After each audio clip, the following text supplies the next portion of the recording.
तो हिंदू बनेगा न मुसलमान बनेगा। साहिर लुधियानवी की ये नज्म हरियाणा के नूंह में 31 जुलाई को हुई हिंसा में शहीद हुए होमगार्ड के जवान नीरज पर एकदम सटीक बैठती है।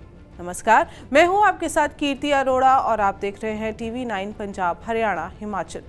नूंह हिंसा में 2 होमगार्ड के जवान समेत 7 लोगों की मौत हुई थी, लेकिन नीरज की कहानी बिल्कुल अलग है। वो नाम से हिंदू थे और धर्म से मुस्लिम, लेकिन उसने इन दोनों से भी बड़ा उसका काम, जिसको सबसे आगे रखते हुए उसने नूंह की आग को बुझाने के लिए अपनी जान का बलिदान दे दिया।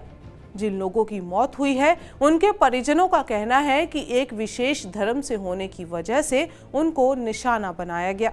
कुछ का तो ये भी आरोप है कि पहले नाम पूछा गया, फिर दंगाइयों ने हमला किया, लेकिन नीरज के साथ ऐसा कुछ नहीं हुआ, क्योंकि उससे ना तो किसी ने नाम पूछा और ना ही विशेष समुदाय ने उसको अपना साथी माना। वे तो दंगे की आग में जल रहे नूंह को बचाने का प्रयास कर रहा था और यही बात दंगाइयों को अच्छी नहीं लगी। नीरज हिंदू नहीं बल्कि मुस्लिम परिवार से था और उसका पूरा नाम नीरज खान था। पिता का नाम चिरंजी लाल और ताऊ का नाम लटूर खान है। यही नहीं, उसके भाई का नाम सुनील है।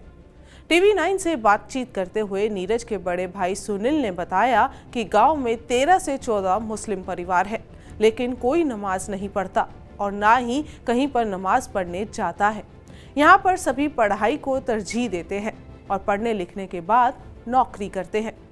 TV9 ने सुनील से पूछा कि आखिरकार मुसलमान होने के बाद भी उनके यहाँ पर सभी के नाम हिंदू क्यों हैं, तो उन्होंने कहा कि शुरू से ही हमारे नाम ऐसे रखे जाते हैं।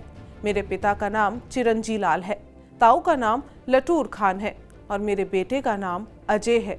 इसके पीछे कोई खास वजह नहीं है। गांव में आपसी भाईचारा है, सभी धर्म और जाति के लोगों को घर में आना जाना है। गांव में मस्जिद होने या ना होने से कोई फर्क नहीं पड़ता, क्योंकि कोई नमाज भी नहीं पढ़ता। सिर्फ ईद के मौके पर ही कभी कभी नमाज पढ़ने बाहर चले जाते हैं।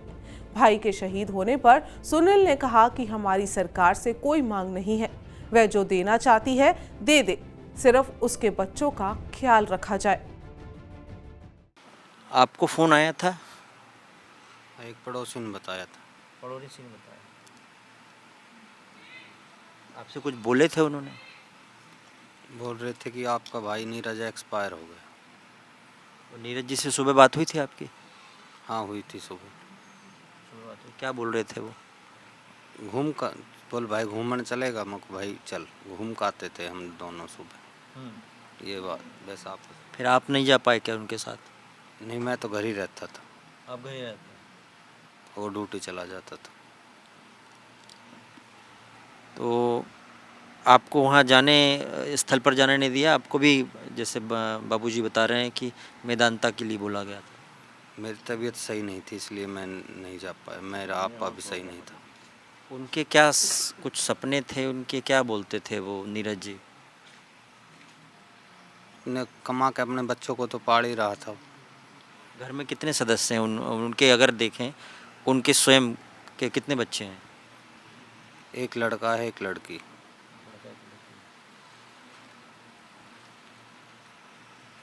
समय उनकी वाइफ है। नीरज के पिता ने बताया कि सुबह ड्यूटी के लिए वो निकला था। उन्होंने बताया कि हमें जानकारी नहीं थी कि नीरज की ड्यूटी कहाँ लगी है। पूरे दिन उसका कोई फोन नहीं आया, लेकिन शाम को बड़े बेटे के पास एक फोन आया जिसमें कहा गया कि नीरज नहीं रहा। भाई तुरंत मानेसर गया और वहां जाकर उसे पता चला कि नीरज को मैदानता में रेफर किया गया था। जितना उसके पिता ने बताया कि हमें पता था कि उसकी ड्यूटी गुड़गांव के पास खेड़की दोला में थी। दंगे में मद्देनजर उसको नूंह भेजा गया। नीरज को नौकरी करते हुए 14 साल हो गए थे। उसके 2 छोटे बच्चे हैं। ऐसे में सरकार से सिर्फ यही मांग है कि उनका ख्याल रखते हुए उसकी पत्नी को कोई नौकरी दी जाए। नूंह की आंच गुरुग्राम के बादशाहपुर तक भी पहुंची और यहाँ पर रहने वाले परिवार के लोग मकान के गेट पर ताला लगाकर यहाँ से पलायन कर चुके हैं। जब लोगों से इस बारे में पूछा गया तो उन्होंने कहा कि घर में कोई सुरक्षित महसूस नहीं कर रहा है। बाहर जाने से मारपीट का खतरा बढ़ जाता है।